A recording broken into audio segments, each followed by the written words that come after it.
Ngasisu mahausaꯒꯨꯝꯅ mayamgidamaktà yamna nungairaba anauba phunga wari amamuk puduna lakjari. Wari asigi mamingna Kujumubi Rajkumari. Wari asibu ibirakpi ABNG. Thaina mamangai matam amada Poirei kauba ningthau amana ningthau oiduna palami.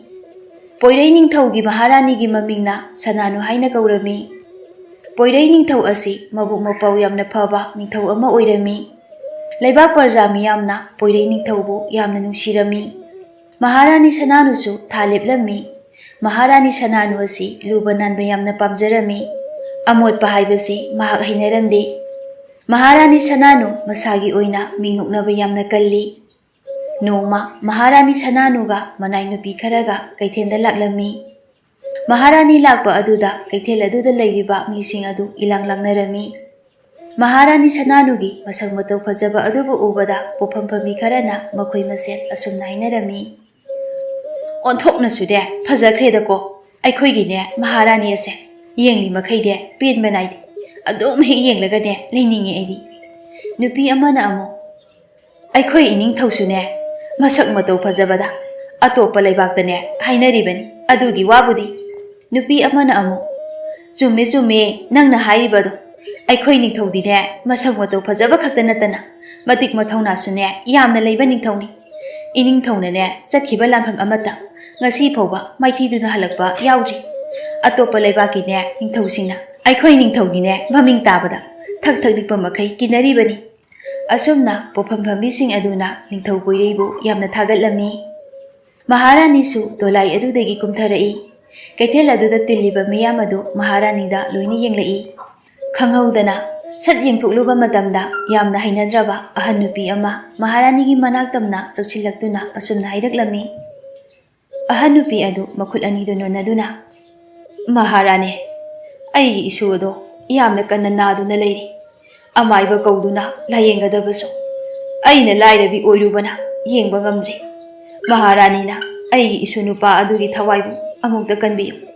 Ahal oiribi aigi ni haibada isu do natana kanasu leiti. Aina Maharani gi khong paiduna haijari. Asi haiduna ahan nupi adu Maharani gi makhong paiduna haijarami. Maharani adu ahan nupi aduna magi makhong pairakpa aduda sauna ahan nupi adubu makhongna kaurami. Mayam adu ingangakna Maharani da yenglami. Maharani Sananu sauna he chamho nabi hanubi nang na ingoda soglibado aise isam jamba mira aise leba asigi Maharani ni Maharani isam jamba mi amana sokpa thengba yade haibase nang khangra mali. Ahan nupi adu nung amada yisinduna maraiba adu I thoklami.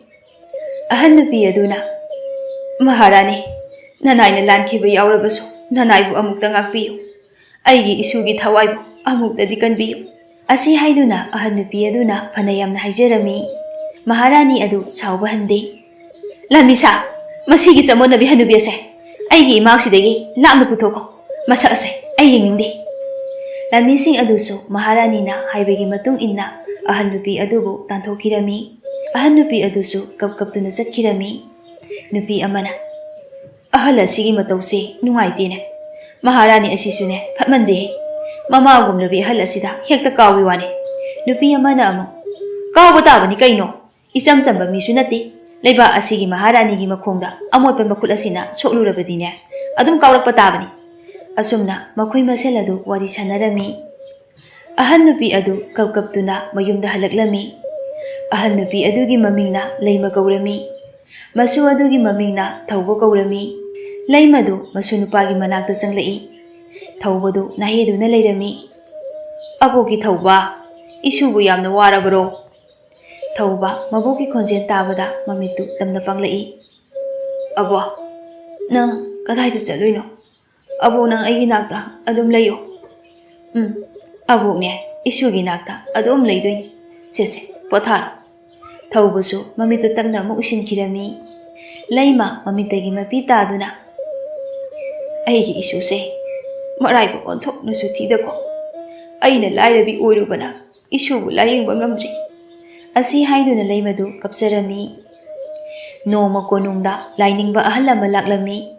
Ningthau Poireina lainingba ahal adubu ubada lainingba ahal adugi makhong sokna khoiramlami.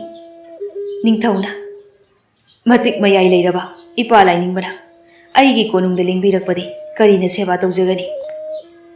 ꯏꯅꯤꯡꯊꯧ, ꯑꯩꯅ ꯃꯐꯝ ꯑꯁꯤꯗ ꯂꯥꯛꯄꯗꯤ ꯑꯇꯩ ꯀꯔꯤꯒꯤꯁꯨ ꯅꯠꯇꯦꯗꯣ, ꯃꯇꯝ ꯈꯔ ꯀꯣꯅꯨꯡ ꯑꯁꯤꯗ ꯂꯩꯒꯦ ꯍꯥꯏꯗꯅ ꯂꯥꯛꯄꯅꯤ꯫ ꯄꯣꯏꯔꯩꯅ ꯏꯄꯥ ꯂꯥꯏꯅꯤꯡꯕꯅ ꯂꯩꯕꯤꯅꯤꯡꯂꯤꯕ ꯃꯇꯝ ꯐꯥꯎꯕ ꯑꯗꯨꯃꯛ ꯂꯩꯕꯤꯌꯨ꯫ ꯏꯄꯥ ꯂꯥꯏꯅꯤꯡꯕ, ꯅꯆꯥ ꯑꯩꯁꯨ ꯏꯁꯣꯔꯅ ꯊꯧꯖꯥꯟꯕꯤꯗꯨꯅ ꯃꯄꯥ ꯍꯥꯏꯕꯗꯨ ꯑꯣꯏꯒꯗꯧꯔꯤ꯫ ꯏꯄꯥ ꯂꯥꯏꯅꯤꯡꯕꯅ ꯑꯩꯒꯤ ꯄꯣꯛꯂꯛꯀꯗꯧꯔꯤꯕ ꯑꯉꯥꯡ ꯑꯁꯤꯒꯤ ꯃꯔꯝꯗ ꯑꯐ ꯐꯠꯇ ꯄꯨꯝꯕ ꯅꯆꯥꯗ ꯍꯥꯏꯕꯤꯌꯨ꯫ ꯅꯆꯥ ꯃꯍꯥꯔꯥꯅꯤꯕు ꯃꯤ ꯊꯥꯗꯨꯅ ꯀꯧꯍꯟꯖꯔꯛꯀꯦ꯫ ꯂꯥꯏꯅꯤꯡꯕ ꯑꯗꯨꯁꯨ ꯅꯤꯡꯊꯧꯅ ꯍꯥꯏꯔꯤꯕ ꯑꯗꯨꯗ ꯌꯥꯔꯝꯃꯤ꯫ ꯑꯁꯨꯝꯅ ꯅꯤꯡꯊꯧꯅ ꯃꯤ ꯊꯥꯗꯨꯅ ꯃꯍꯥꯔꯥꯅꯤꯕꯨ ꯀꯧꯍꯜꯂꯝꯃꯤ꯫ ꯃꯍꯥꯔꯥꯅꯤꯁꯨ ꯂꯥꯛꯂꯝꯃꯤ꯫ ꯃꯍꯥꯔꯥꯅꯤꯗꯨ ꯂꯥꯏꯅꯤꯡꯕ ꯑꯍꯜ ꯑꯗꯨꯕꯨ ꯎꯕꯗ ꯃꯁꯥꯗ ꯍꯪꯒꯣꯏꯕ ꯇꯨꯀꯠꯆꯕ ꯐꯥꯎꯔꯝꯃꯤ꯫ ꯃꯍꯥꯔꯥꯅꯤ ꯋꯥꯈꯜꯗ, ꯏꯅꯤꯡꯊꯧꯒ ꯂꯩꯔꯤꯕ ꯀꯨꯆꯨ ꯃꯨꯕ ꯑꯃꯣꯠꯄ ꯑꯍꯜ ꯑꯁꯤꯕꯨ ꯀꯅꯥꯅꯣ?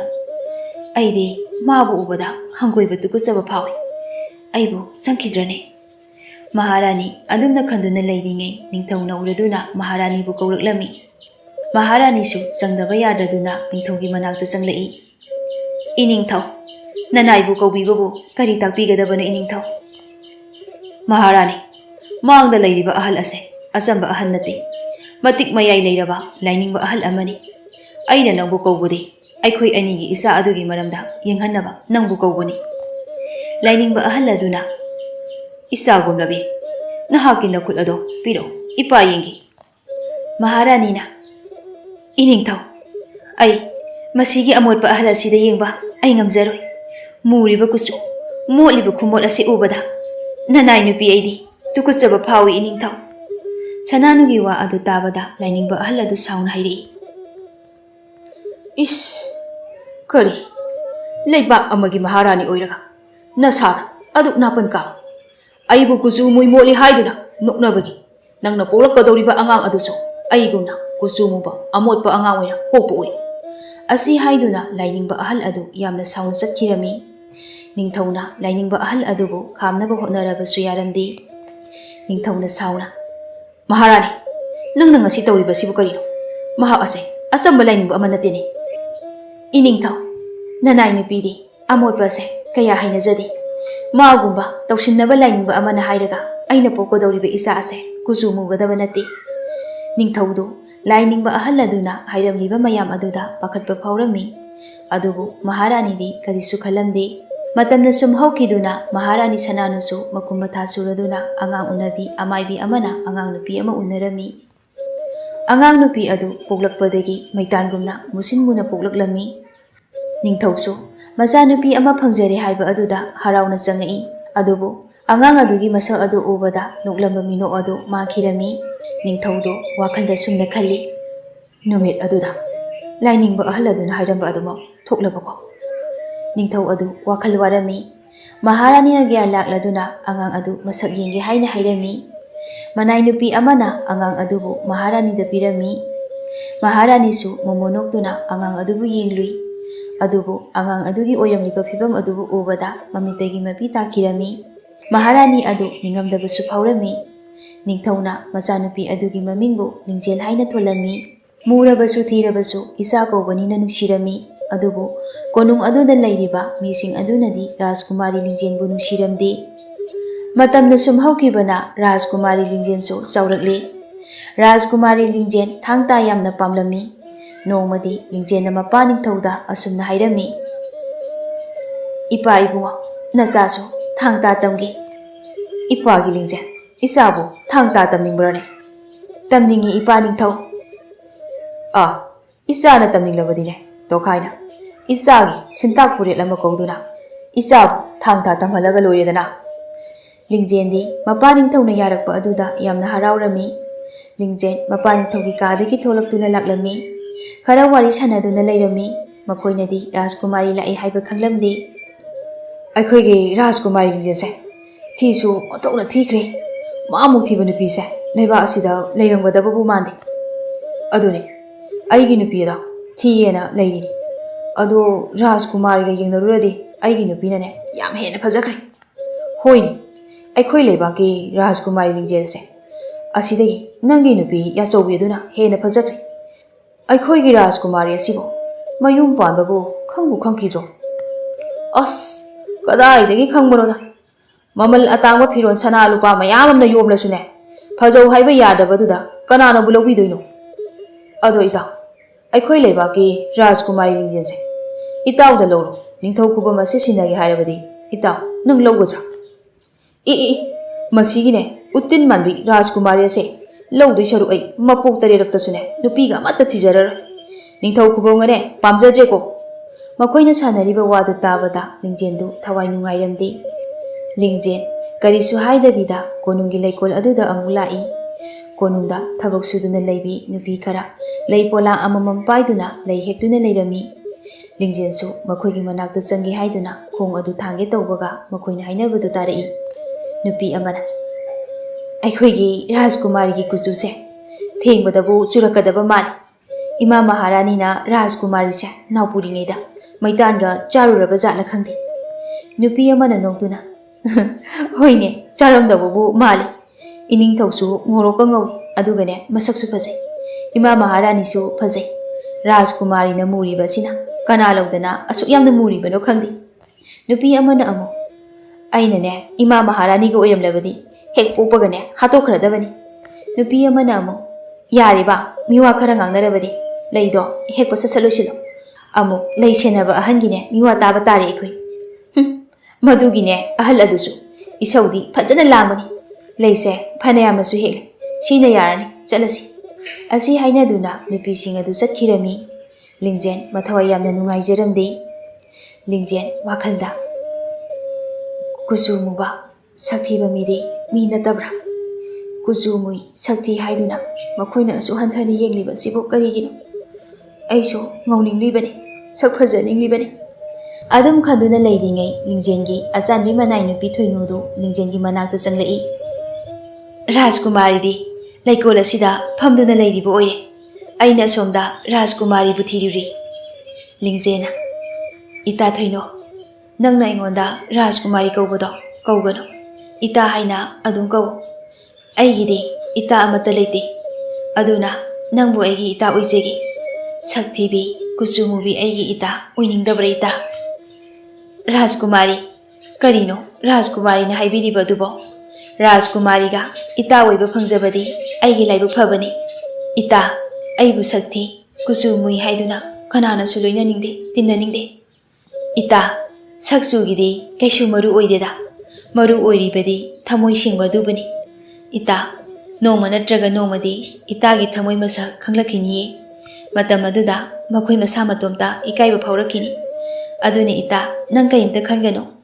thoinugi wado tabada Rajkumari Lingjendu wakhan kharadi chokthokjarami nomagi numit amada ningthauna mantribu kauraklami mantridu ningthaugi manakta lagduna iningthau nanai mantribu kawbibabo iningthaugi kari yathang leibagi nanaida takpiyudu iningthau mantri aigi ichanupi Rajkumari Lingjena thangta tamninge haiduna hairi aduna nangna sintak purel afaba ama thiduna puro mantrina iningthau Rajkumari di nupini karamna thangta tamgani mantri nupa oigera nupi oigera thangta haibadane kanadaba amata leitabani aidi aigi ichanupi Lingjena thangta tamge haina hairakpa asida harauribanine iningthau nanaina chattuna Rajkumari gi damakta sintak purel afaba ama thiduna pujaraklagi iningthau asomna mantrina Rajkumari gi damakta sintak purel ama thirami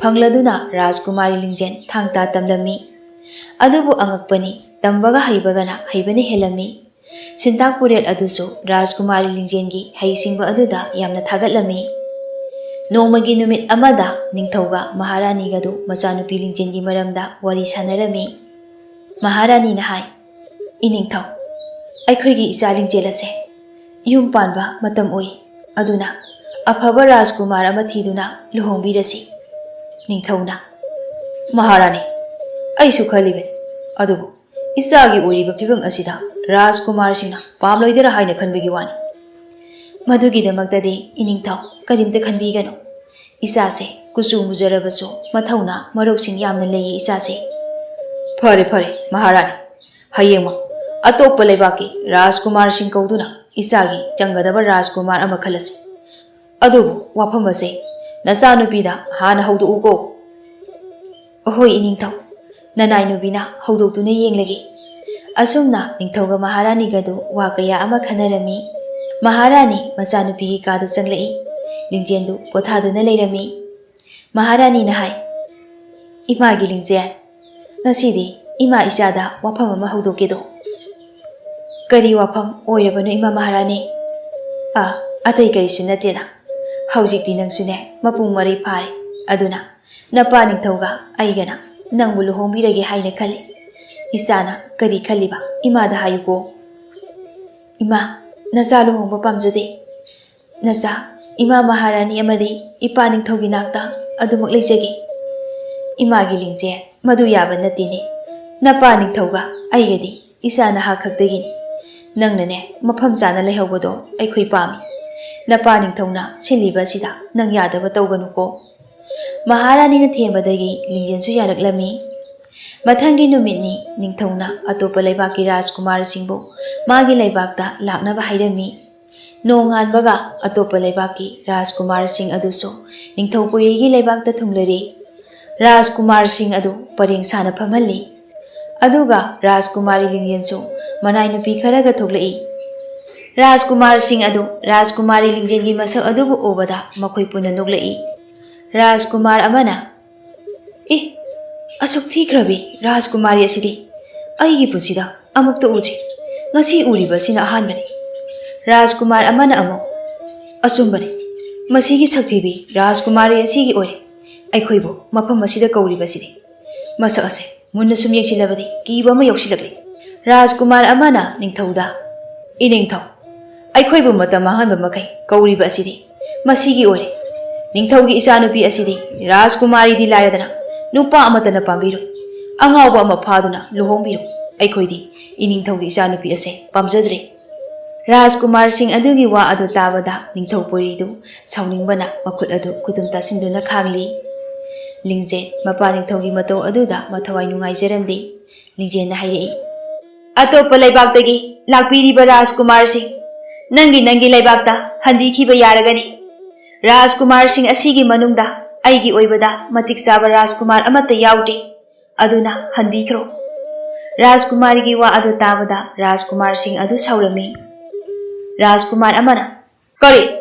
ꯑꯩꯈꯣꯏ ꯔꯥꯖꯀꯨꯃꯥꯔꯁꯤꯡ ꯑꯁꯤꯒꯤ ꯃꯔꯛꯇ ꯅꯪꯒꯤ ꯑꯣꯏꯕꯗ ꯃꯇꯤꯛ ꯆꯥꯕ ꯔꯥꯖꯀꯨꯃꯥꯔ ꯑꯃꯠꯇ ꯌꯥꯎꯗꯦ ꯍꯥꯏꯕꯁꯨ ꯍꯥꯏꯖꯕ ꯁꯥꯏ꯫ ꯊꯤꯔꯤꯕ ꯅꯁꯛ ꯈꯨꯊꯤ ꯑꯗꯨꯒ ꯔꯥꯖꯀꯨꯃꯥꯔꯤꯕꯨ ꯃꯥꯟꯗꯦ, ꯎꯇꯤꯟꯕꯨ ꯃꯥꯜꯂꯤ꯫ ꯂꯤꯡꯖꯦꯜꯗꯨ ꯅꯣꯛꯂꯒ,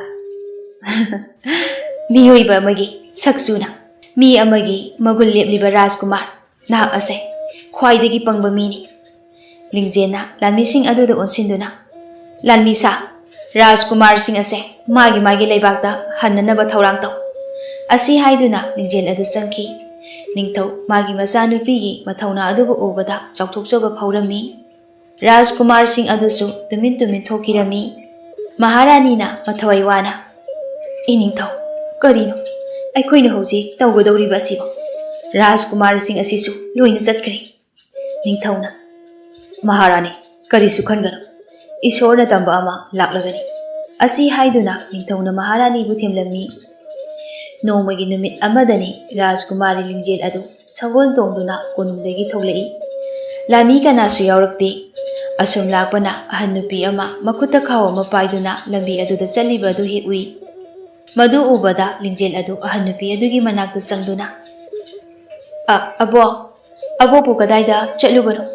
ꯑꯕꯣꯛꯅ ꯄꯥꯏꯔꯤꯕ ꯈꯥꯎ ꯑꯗꯣ ꯅꯁꯨ ꯄꯨꯖꯔꯛꯀꯦ ꯑꯕꯣꯛ꯫ ꯏꯁꯨ ꯅꯨꯄꯤ, ꯑꯕꯣꯛꯁꯦ ꯀꯩꯊꯦꯜꯗ ꯆꯠꯂꯨꯕꯅꯤ, ꯌꯥꯔꯅꯤꯗ, ꯑꯕꯣꯛ ꯑꯗꯨꯝ ꯄꯨꯔꯒꯦ, ꯑꯕꯣꯛꯀꯤ ꯌꯨꯝꯁꯨꯅꯦ ꯌꯧꯒꯗꯧꯔꯦ꯫ ꯑꯕꯣꯛꯅ ꯋꯥꯅ ꯄꯨꯕꯗꯣ ꯅꯁꯨ ꯌꯦꯡꯕ ꯉꯝꯗꯦ, ꯅꯁꯨꯅ ꯑꯕꯣꯛꯄꯨ ꯌꯨꯝ ꯐꯥꯎꯕ ꯊꯤꯜꯂꯝꯒꯦ꯫ ꯅꯁꯨꯅ ꯍꯥꯏꯔꯤꯕꯁꯦ ꯑꯕꯣꯛꯅ ꯌꯥꯕꯤꯌꯨ꯫ ꯂꯩꯃꯁꯨ ꯂꯤꯡꯖꯦꯜꯅ ꯍꯥꯏꯔꯤꯕ ꯑꯗꯨ ꯌꯥꯔꯝꯃꯤ꯫ ꯑꯁꯨꯝꯅ ꯂꯩꯃꯒ ꯂꯤꯡꯖꯦꯜꯒꯗꯨ ꯋꯥꯔꯤ ꯁꯥꯟꯅꯗꯨꯅ ꯂꯩꯃꯒꯤ ꯌꯨꯝꯗ ꯂꯥꯛꯂꯝꯃꯤ꯫ ꯂꯩꯃꯅ, ꯏꯁꯨ ꯅꯨꯄꯤ, ꯑꯕꯣꯛꯀꯤ ꯌꯨꯝꯁꯨ ꯌꯧꯔꯦ, ꯑꯕꯣꯛꯅꯦ ꯏꯁꯨꯒꯤ ꯁꯪꯒꯣꯝ ꯁꯦꯝꯕꯤꯔꯛꯀꯦ, ꯉꯥꯏꯍꯥꯛꯇꯪ ꯂꯩꯔꯝꯃꯨꯀꯣ꯫ ꯑꯕꯣꯛ, ꯌꯥꯔꯅꯤꯌꯦ, ꯁꯦꯝꯕꯤꯔꯨꯔꯅꯨ꯫ ꯑꯗꯣ ꯑꯕꯣꯛꯄꯨ ꯌꯨꯝ ꯑꯁꯤꯗ ꯀꯅꯥ ꯂꯩꯒꯦ?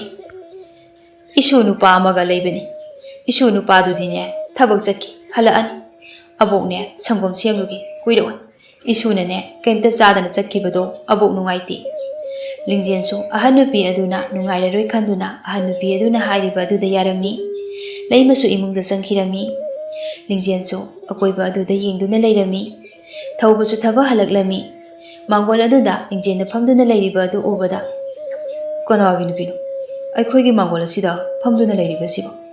ꯍꯥꯟꯅ ꯑꯃꯨꯛꯇꯁꯨ ꯎꯗ꯭ꯔꯤ." ꯂꯤꯡꯖꯦꯟꯁꯨ ꯁꯨꯝ ꯌꯦꯡꯂꯛꯄ ꯑꯗꯨꯗ ꯊꯧꯕꯅ ꯆꯪꯂꯛꯏꯕꯗꯨ ꯍꯦꯛ ꯎꯔꯝꯃꯤ꯫ ꯊꯧꯕꯕꯨ ꯎꯕꯗ ꯂꯤꯡꯖꯦꯟꯒꯤ ꯊꯃꯣꯏꯗꯨꯗ ꯀꯔꯤꯒꯨꯝꯕ ꯑꯃ ꯐꯥꯎꯕꯒꯨꯝ ꯇꯧꯔꯛꯂꯝꯃꯤ꯫ ꯉꯥꯏꯍꯥꯛꯇꯤ ꯊꯧꯕꯒꯤ ꯃꯁꯥ ꯃꯎ ꯐꯕ ꯅꯨꯄꯥꯗ ꯅꯨꯄꯥ ꯃꯥꯟꯕ ꯃꯁꯛ ꯑꯗꯨꯗ ꯉꯥꯏꯍꯥꯛ ꯃꯤꯐꯝ ꯍꯣꯡꯗꯅ ꯌꯦꯡꯂꯝꯃꯤ꯫ ꯊꯧꯕꯁꯨ ꯁꯨꯃꯥꯡ ꯌꯧꯁꯤꯜꯂꯛꯂꯝꯃꯤ꯫ ꯊꯧꯕ ꯃꯕꯨꯕꯨ ꯀꯧꯔꯛꯂꯝꯃꯤ꯫ ꯊꯧꯕꯅ ꯃꯕꯨꯕꯨ ꯀꯧꯕ ꯑꯗꯨꯗ ꯂꯤꯡꯖꯦꯟꯁꯨ ꯋꯥꯈꯜ ꯇꯥꯔꯛꯂꯤ꯫ ꯂꯤꯡꯖꯦꯟꯅ ꯍꯥꯏ, "ꯑꯕꯣꯛꯇꯣ ꯏꯃꯨꯡꯗ ꯁꯪꯒꯣꯝ ꯁꯦꯝꯂꯨꯅꯤ ꯍꯥꯏꯗꯅ ꯆꯪꯈꯤꯕꯅꯤ." ꯂꯤꯡꯖꯦꯟꯅ ꯑꯗꯨꯝꯅ ꯍꯥꯏꯔꯛꯄ ꯑꯗꯨꯗ ꯊꯧꯕꯁꯨ ꯇꯨꯃꯤꯟꯅ ꯂꯩꯔꯝꯃꯤ꯫ ꯂꯩꯃꯁꯨ ꯁꯪꯒꯣꯝ ꯄꯨꯗꯨꯅ ꯏꯃꯨꯡꯗꯒꯤ ꯊꯣꯛꯂꯛꯏ꯫ "ꯑꯕꯣꯛꯀꯤ ꯊꯧꯕ, ꯏꯁꯨꯁꯨ ꯍꯜꯂꯛꯑꯦꯗꯅ. ꯑꯕꯣꯛꯅꯦ ꯏꯁꯨꯒꯤ ꯁꯪꯒꯣꯝ ꯄꯨꯊꯣꯛꯂꯛꯀꯦ. ꯏꯁꯨ ꯅꯨꯄꯤ, ꯁꯦꯁꯦ, ꯑꯕꯣꯛꯅꯅꯦ ꯁꯪꯒꯣꯝ ꯂꯣꯜꯂꯛꯑꯕꯅꯤ. ꯊꯛꯑꯣ. ꯍꯥꯎꯒꯗ꯭ꯔꯥ ꯍꯥꯎꯔꯣꯏꯗ꯭ꯔꯥ ꯍꯥꯏꯕꯗꯨꯗꯤ ꯈꯪꯗ꯭ꯔꯦ." ꯂꯤꯡꯖꯦꯟꯅ, "ꯍꯥꯎꯅꯤꯗ ꯑꯕꯣꯛ." ꯊꯧꯕꯅ, "ꯑꯕꯣꯛ, ꯑꯩꯒꯤꯗꯤ ꯁꯪꯒꯣꯝꯗꯣ ꯌꯥꯔꯦ. ꯊꯕꯛ ꯁꯨꯐꯝꯗꯅꯦ ꯁꯤꯡꯖꯨ ꯕꯣꯔꯥ ꯈꯔ ꯆꯥꯁꯤꯜꯂꯛꯏ. ꯑꯗꯨꯅ ꯄꯨꯛꯁꯦ ꯏꯊꯟ ꯊꯜꯂꯦ. ꯑꯗꯣ ꯑꯕꯣꯛ, ꯃꯥꯕꯨ ꯀꯅꯥꯅꯣ?" ꯂꯩꯃꯅ, "ꯑꯕꯣꯛꯅꯅꯦ ꯀꯩꯊꯦꯜꯗꯒꯤ ꯍꯜꯂꯛꯄꯗ ꯏꯁꯨ ꯅꯨꯄꯤ ꯑꯁꯤꯒꯅꯦ ꯂꯝꯕꯤꯗ ꯊꯦꯡꯅꯕꯅꯤ. ꯑꯕꯣꯛꯅꯅꯦ ꯄꯣꯠ ꯆꯩ ꯄꯨꯗꯨꯅ ꯂꯥꯛꯄ ꯑꯗꯣ ꯌꯦꯡꯕ ꯉꯝꯗ꯭ꯔꯗꯨꯅ ꯏꯁꯨ ꯅꯨꯄꯤ ꯑꯁꯤꯅꯅꯦ ꯑꯕꯣꯛꯄꯨ ꯌꯨꯝ ꯌꯧꯕ ꯐꯥꯎꯕ ꯊꯤꯜꯂꯛꯂꯤꯕꯅꯤ." ꯊꯧꯕꯅ, "ꯑꯕꯣꯛ, ꯀꯩꯒꯤ ꯀꯩꯊꯦꯜꯗ ꯆꯠꯂꯨꯏꯅꯣ? ꯑꯩ ꯍꯜꯂꯛꯑꯒ ꯆꯠꯂꯨꯁꯨ ꯌꯥꯕ ꯑꯗꯨꯗ. ꯏꯆꯟ, ꯅꯪꯅ ꯑꯕꯣꯛꯄꯨ ꯌꯨꯝ ꯐꯥꯎꯕ ꯊꯤꯟꯕꯤꯔꯛꯄꯒꯤꯗꯃꯛꯇ ꯏꯆꯟꯒꯤ ꯁꯤꯡꯕ ꯉꯝꯂꯔꯣꯏꯗꯕ ꯂꯃꯟ ꯑꯃ ꯇꯣꯟꯁꯤꯜꯂꯤ." "ꯏꯕꯣ, ꯑꯗꯨꯃꯥꯏꯅ ꯅꯆꯟꯗ ꯍꯥꯏꯕꯤꯒꯅꯨ. ꯑꯩꯗꯤ ꯃꯤꯑꯣꯏꯕ ꯑꯃ ꯑꯣꯏꯅ ꯑꯩꯅ ꯉꯝꯕ ꯑꯗꯣ ꯃꯇꯦꯡ ꯑꯗꯨ ꯄꯥꯡꯖꯕꯅꯤ." ꯂꯩꯃꯅ, "ꯑꯗꯣ ꯏꯁꯨ ꯅꯨꯄꯤ, ꯅꯪꯒꯤ ꯃꯤꯡꯗꯤ ꯑꯕꯣꯛꯅ ꯈꯪꯗ꯭ꯔꯤꯗꯣ. ꯏꯁꯨꯕꯨ ꯀꯔꯝꯕ ꯈꯨꯟꯗꯒꯤꯅꯣ?" "ꯑꯕꯣꯛ, ꯅꯁꯨꯒꯤ ꯃꯤꯡꯗꯤ ꯂꯤꯡꯖꯦꯜ ꯍꯥꯏꯅ ꯀꯧꯏ. ꯅꯁꯨꯗꯤ ꯊꯪꯅꯕ ꯈꯨꯜ ꯑꯁꯤꯗꯒꯤꯅꯤ." ꯉꯥꯏꯍꯥꯛ ꯋꯥꯔꯤ ꯋꯥꯇꯥꯏ ꯁꯥꯟꯅꯔꯕ ꯇꯨꯡꯗ ꯊꯧꯕꯁꯨ ꯂꯤꯡꯖꯦꯟꯅ ꯉꯥꯡꯕ ꯇꯥꯔꯒ ꯂꯤꯡꯖꯦꯟꯕꯨ ꯅꯨꯡꯁꯤꯕ ꯐꯥꯎꯔꯛꯂꯝꯃꯤ꯫ ꯉꯥꯏꯍꯥꯛ ꯂꯩꯕꯒ ꯂꯤꯡꯖꯦꯟꯁꯨ ꯆꯠꯈꯤꯔꯝꯃꯤ꯫ ꯊꯧꯕꯅ ꯃꯕꯨꯛꯅꯤꯡꯗ ꯑꯁꯨꯝꯅ ꯈꯜꯂꯤ, "ꯃꯁꯤ ꯅꯨꯄꯤꯁꯦ ꯃꯁꯛ ꯊꯤꯔꯁꯨ ꯀꯔꯥꯏꯗꯅꯣ ꯅꯨꯡꯁꯤꯕ ꯑꯃꯗꯤ ꯌꯥꯎꯔꯤ. ꯉꯁꯤꯗꯤ ꯊꯃꯣꯏꯒ ꯀꯩꯅꯣꯝ ꯇꯧꯔꯦꯗ." ꯑꯁꯤ ꯈꯟꯗꯨꯅ ꯊꯧꯕ ꯑꯗꯨ ꯃꯣꯃꯣꯟ ꯅꯣꯛꯆꯔꯝꯃꯤ꯫ ꯂꯩꯃ ꯃꯁꯨ ꯅꯨꯄꯥꯒꯤ ꯃꯑꯣꯡ ꯑꯗꯨ ꯎꯔꯒ ꯃꯣꯃꯣꯟ ꯅꯣꯛꯇꯨꯅ ꯍꯥꯏꯔꯛꯏ, "ꯑꯩꯒꯤ ꯏꯁꯨꯁꯦ ꯉꯁꯤꯗꯤ ꯀꯩꯅꯣꯝꯃ ꯏꯇꯧꯗ ꯇꯧꯏꯗ, ꯃꯍꯧꯁꯥꯒ ꯃꯥꯟꯅꯗꯦ." ꯊꯧꯕ ꯏꯀꯥꯏꯅ, "ꯑꯣꯁ, ꯑꯩꯈꯣꯏ ꯑꯕꯣꯛꯁꯤꯗꯤꯕ, ꯅꯪꯁꯨ ꯀꯩꯁꯨ ꯇꯧꯗꯦꯀꯣ ꯑꯕꯣꯛ?" ꯑꯁꯤ ꯍꯥꯏꯔꯝꯂꯒ ꯏꯃꯨꯡꯗ ꯆꯪꯈꯤꯔꯝꯃꯤ꯫ ꯂꯩꯃ ꯅꯣꯛꯂꯒ, "ꯊꯤꯗ, ꯏꯀꯥꯏꯗꯅꯒꯁꯨ ꯇꯧꯔꯤꯅꯤ. ꯍꯧꯖꯤꯛꯀꯤ ꯅꯨꯄꯤ ꯃꯆꯥꯗꯣ ꯃꯁꯛ ꯊꯤꯖꯔꯕꯁꯨ ꯃꯕꯨꯛ ꯃꯄꯥꯎ ꯐꯕ ꯃꯥꯜꯂꯤ. ꯑꯩꯗꯤꯅꯦ ꯑꯣꯟꯊꯣꯛꯅ ꯅꯨꯡꯁꯤꯈ꯭ꯔꯦ. ꯍꯧꯖꯤꯛꯀꯤ ꯃꯇꯝ ꯑꯁꯤꯗꯗꯤꯅꯦ ꯑꯇꯥꯡꯕꯅꯤ. ꯏꯁꯨ ꯅꯨꯄꯤꯗꯨꯝꯅꯦ ꯑꯣꯏꯊꯣꯛꯂꯁꯤꯔ ꯈꯪꯗꯦ." ꯑꯁꯤ ꯍꯥꯏꯗꯨꯅ ꯂꯩꯃꯗꯨ ꯅꯣꯛꯂꯛꯂꯝꯃꯤ꯫ ꯅꯨꯃꯤꯠ ꯑꯁꯤꯗꯒꯤ ꯔꯥꯖꯀꯨꯃꯥꯔꯤ ꯂꯤꯡꯖꯦꯟꯒ ꯊꯧꯕꯒ ꯑꯅꯤꯗꯨ ꯑꯃꯅ ꯑꯃꯕꯨ ꯈꯟꯗꯨꯅ ꯂꯩꯅꯔꯝꯃꯤ꯫ ꯂꯤꯡꯖꯦꯟ ꯋꯥꯈꯟꯗ, "ꯑꯩꯅ ꯉꯁꯤ ꯈꯜꯂꯤꯕꯁꯤꯕꯨ ꯀꯔꯤꯅꯣ? ꯑꯩꯒꯤ ꯃꯤꯠ ꯑꯁꯤꯗ ꯃꯥꯕꯨꯇ ꯎꯔꯤꯕꯁꯤꯅ ꯀꯔꯤꯒꯤꯅꯣ? ꯑꯩꯒꯤꯁꯤꯕꯨ ꯃꯥꯕꯨ ꯅꯨꯡꯁꯤꯔꯛꯂꯤꯕ ꯍꯥꯏꯕꯗꯨꯔꯥ?" ꯑꯁꯤ ꯈꯟꯗꯨꯅ ꯂꯤꯡꯖꯦꯜ ꯑꯗꯨ ꯃꯣꯃꯣꯟ ꯅꯣꯛꯇꯨꯅ ꯂꯩꯔꯝꯃꯤ꯫ ꯇꯟꯖꯥ ꯑꯗꯨꯗ ꯊꯣꯏꯅꯨ ꯆꯪꯂꯛꯏ꯫ ꯊꯣꯏꯅꯨꯅ, "ꯏꯇꯥ, ꯉꯁꯤꯗꯤ ꯑꯩꯒꯤ ꯏꯇꯥꯁꯦ ꯋꯥꯈꯜ ꯌꯥꯝꯅ ꯅꯨꯡꯉꯥꯏꯕ ꯃꯥꯜꯂꯤ. ꯃꯣꯃꯣꯟꯒ ꯅꯣꯛꯂꯗꯅ." ꯂꯤꯡꯖꯦꯟꯅ, "ꯏꯇꯥ, ꯉꯁꯤꯗꯤ ꯑꯩꯒꯤ ꯊꯃꯣꯏꯁꯦ ꯀꯩꯅꯣꯝꯃ ꯇꯧꯏ. ꯃꯍꯧꯁꯥꯒ ꯃꯥꯟꯅꯗ꯭ꯔꯤ. ꯑꯩꯁꯨ ꯈꯜꯂꯤꯅꯤ. ꯏꯇꯥꯒꯤ ꯃꯥꯏꯊꯣꯡꯁꯦ ꯉꯁꯤꯗꯤ ꯉꯥꯜꯂꯦ ꯍꯥꯏꯗꯅ ꯈꯟꯖꯔꯝꯂꯤꯕꯅꯤ. ꯏꯇꯥꯒꯤ ꯊꯃꯣꯏ ꯍꯨꯔꯥꯟꯕ ꯉꯝꯕ ꯇꯝꯕ ꯑꯗꯨꯕꯨ ꯀꯅꯥꯅꯣ?" ꯂꯤꯡꯖꯦꯟꯅ ꯋꯥꯔꯤ ꯄꯨꯝꯕ ꯃꯇꯥ ꯊꯣꯏꯅꯨꯗ ꯇꯝꯂꯝꯃꯤ꯫ "ꯏꯇꯥ, ꯑꯩꯒꯤ ꯁꯛ ꯑꯁꯤꯗ ꯃꯥꯅ ꯑꯩꯕꯨ ꯀꯔꯤꯁꯨ ꯄꯥꯝꯕꯤꯔꯣꯏꯗ. ꯏꯇꯥ, ꯑꯗꯨꯃꯥꯏꯅ ꯍꯥꯏꯒꯅꯨ. ꯏꯇꯥꯗꯤ ꯁꯛ ꯊꯤꯔꯁꯨ ꯏꯇꯥꯗꯤ ꯑꯇꯥꯡꯕꯅꯤ. ꯏꯇꯥꯕꯨ ꯐꯪꯖꯔꯕꯗꯤꯅꯦ ꯃꯍꯥꯛꯀꯤꯗꯤ ꯃꯔꯥꯏꯕꯛ ꯐꯕꯅꯤ. ꯍꯌꯦꯡ ꯆꯠꯇꯨꯅ ꯅꯨꯡꯁꯤ ꯍꯦꯛꯇ ꯍꯥꯏꯔꯨꯁꯤ ꯏꯇꯥ. ꯏꯇꯥꯅ ꯍꯥꯏꯕ ꯉꯝꯗ꯭ꯔꯒꯅꯅꯦ ꯑꯩ ꯍꯦꯛꯇ ꯍꯥꯏꯒꯦ. ꯏꯇꯥ, ꯍꯥꯏꯔꯨꯔꯒ ꯑꯩꯕꯨ ꯇꯧ ꯉꯝꯕꯤꯅꯦꯅ ꯑꯃꯨꯛ ꯈꯟꯈꯤꯅꯤꯌꯦ." "ꯀꯔꯤꯒꯤ ꯈꯟꯗꯣꯏꯅꯣ? ꯏꯇꯥ, ꯅꯨꯄꯤꯁꯨ ꯊꯃꯣꯏ ꯄꯥꯜꯂꯤ, ꯅꯨꯡꯁꯤꯕ ꯃꯁꯛ ꯈꯪꯉꯤ." ꯑꯁꯤ ꯍꯥꯏꯗꯨꯅ ꯃꯈꯣꯏ ꯑꯅꯤꯗꯨ ꯋꯥꯔꯤ ꯁꯥꯟꯅꯗꯨꯅ ꯂꯩꯔꯝꯃꯤ꯫ ꯃꯊꯪꯒꯤ ꯅꯨꯃꯤꯠꯅꯤ ꯊꯣꯏꯅꯨꯒ ꯂꯤꯡꯖꯦꯟꯒ ꯑꯅꯤ ꯑꯗꯨ ꯊꯧꯕ ꯍꯣꯏꯗ ꯂꯥꯛꯂꯝꯃꯤ꯫ ꯃꯈꯣꯏ ꯑꯅꯤ ꯂꯥꯛꯄ ꯑꯗꯨ ꯎꯕꯗ ꯍꯔꯥꯎ ꯍꯔꯥꯎꯅ ꯀꯧꯁꯤꯜꯂꯛꯂꯝꯃꯤ꯫ ꯅꯨꯃꯤꯠ ꯑꯗꯨꯗꯤ ꯊꯧꯕꯁꯨ ꯊꯕꯛ ꯆꯠꯂꯝꯗꯦ꯫ ꯂꯩꯃꯅ ꯃꯁꯨ ꯅꯨꯄꯥ ꯊꯧꯕꯕꯨ ꯀꯧꯊꯣꯛꯂꯝꯃꯤ꯫ ꯊꯧꯕꯕꯨ ꯎꯕꯗ ꯊꯣꯏꯅꯨꯅ ꯂꯣꯟꯅ "ꯏꯇꯥ, ꯅꯨꯄꯥ ꯑꯁꯤꯗꯤ ꯀꯔꯤ ꯈꯨꯐꯖꯅꯣ? ꯅꯨꯄꯥꯗ ꯅꯨꯄꯥꯅꯤ ꯋꯥꯅꯤ ꯏꯇꯥ. ꯃꯤꯅꯅꯦ ꯑꯍꯥꯟꯗ꯭ꯔꯤꯉꯩꯗꯅꯦ ꯄꯥꯝꯃꯤ ꯅꯨꯡꯁꯤ ꯁꯠ ꯍꯦꯛꯇ ꯍꯥꯏꯍꯧꯀꯣ." ꯂꯤꯡꯖꯦꯟꯅ ꯊꯣꯏꯅꯨꯗ ꯃꯤ ꯇꯥꯈꯤꯅꯤ ꯍꯥꯏꯕꯒꯨꯝ ꯈꯨꯅꯤꯡꯅ ꯊꯤꯜꯂꯤ꯫ ꯑꯁꯨꯝꯅ ꯇꯞꯅ ꯇꯞꯅ ꯂꯤꯡꯖꯦꯟꯒ ꯊꯧꯕꯒ ꯑꯅꯤꯗꯨ ꯅꯨꯡꯁꯤꯅꯔꯛꯂꯝꯃꯤ꯫ ꯊꯧꯕꯅꯗꯤ ꯂꯤꯡꯖꯦꯟ ꯑꯁꯤ ꯂꯩꯕꯥꯛ ꯑꯁꯤꯒꯤ ꯔꯥꯖꯀꯨꯃꯥꯔꯤ ꯂꯤꯡꯖꯦꯟꯅꯤ ꯍꯥꯏꯕ ꯈꯪꯂꯝꯗꯦ꯫ ꯑꯁꯨꯝꯅ ꯃꯇꯝ ꯈꯔ ꯍꯧꯈꯤꯔꯝꯃꯤ꯫ ꯅꯣꯡꯃ ꯅꯤꯡꯊꯧ ꯄꯣꯏꯔꯩꯒꯤ ꯂꯩꯕꯥꯛꯇ ꯂꯥꯟ ꯇꯧꯔꯛꯂꯝꯃꯤ꯫ ꯅꯤꯡꯊꯧ ꯄꯣꯏꯔꯩ ꯑꯗꯨ ꯃꯊꯥ ꯌꯥꯝꯅ ꯁꯥꯔꯝꯃꯤ꯫ ꯂꯤꯡꯖꯦꯟꯅ "ꯏꯄꯥ ꯅꯤꯡꯊꯧ, ꯀꯣꯅꯨꯡꯗ ꯅꯨꯡꯉꯥꯏꯅ ꯄꯣꯊꯥꯗꯨꯅ ꯂꯩꯕꯤꯌꯨ. ꯅꯆꯥꯅ ꯌꯦꯛꯅꯕꯁꯤꯡꯒ ꯅꯆꯥꯒ ꯂꯥꯟꯊꯦꯡꯅꯖꯒꯦ." "ꯏꯄꯥꯒꯤ ꯂꯤꯡꯖꯦꯟ, ꯅꯪꯅ ꯍꯥꯏꯔꯤꯕ ꯑꯗꯨꯕꯨ ꯀꯔꯤꯅꯣ? ꯅꯍꯥꯛ ꯑꯁꯦ ꯅꯨꯄꯤꯅꯤꯅꯦ. ꯅꯍꯥꯛꯅ ꯀꯔꯝꯅ ꯂꯥꯟꯐꯝꯗ ꯆꯠꯀꯅꯤ?" "ꯏꯄꯥ ꯅꯤꯡꯊꯧ, ꯅꯆꯥꯕꯨ ꯊꯥꯖꯕꯤꯌꯨ. ꯅꯆꯥꯅ ꯂꯥꯟꯐꯝ ꯑꯁꯦ ꯃꯥꯏ ꯄꯥꯛꯇꯨꯅ ꯍꯟꯖꯔꯛꯀꯦ."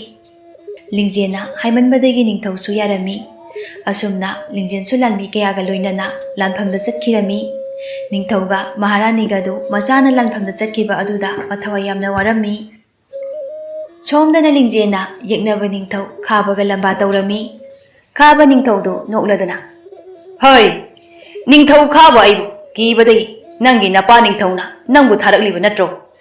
ꯑꯁꯤ ꯍꯥꯏꯗꯨꯅ ꯅꯤꯡꯊꯧ ꯈꯥꯕ ꯑꯗꯨ ꯅꯣꯛꯂꯤ꯫ ꯂꯤꯡꯖꯦꯟꯅ "ꯀꯩꯁꯨ ꯂꯩꯇꯕ ꯅꯤꯡꯊꯧ ꯅꯪꯕꯨ ꯑꯩꯒꯤ ꯏꯄꯥ ꯅꯤꯡꯊꯧꯅ ꯀꯤꯒꯗꯕ ꯅꯠꯇꯦ. ꯃꯤꯒꯤ ꯂꯝ ꯄꯥꯝꯕ ꯅꯤꯡꯊꯧ ꯅꯪꯕꯨ ꯃꯥꯏꯊꯤꯕ ꯄꯤꯒꯦ ꯍꯥꯏꯗꯨꯅ ꯑꯩ ꯂꯥꯛꯂꯤꯕꯅꯤ." ꯈꯥꯕ ꯁꯥꯎꯅ "ꯀꯩꯁꯨ ꯂꯩꯇꯕꯤ ꯅꯪꯅ ꯅꯤꯡꯊꯧ ꯈꯥꯕ ꯑꯩꯉꯣꯟꯗ ꯁꯤꯡꯅꯕꯁꯨ ꯁꯥꯔꯗꯅ."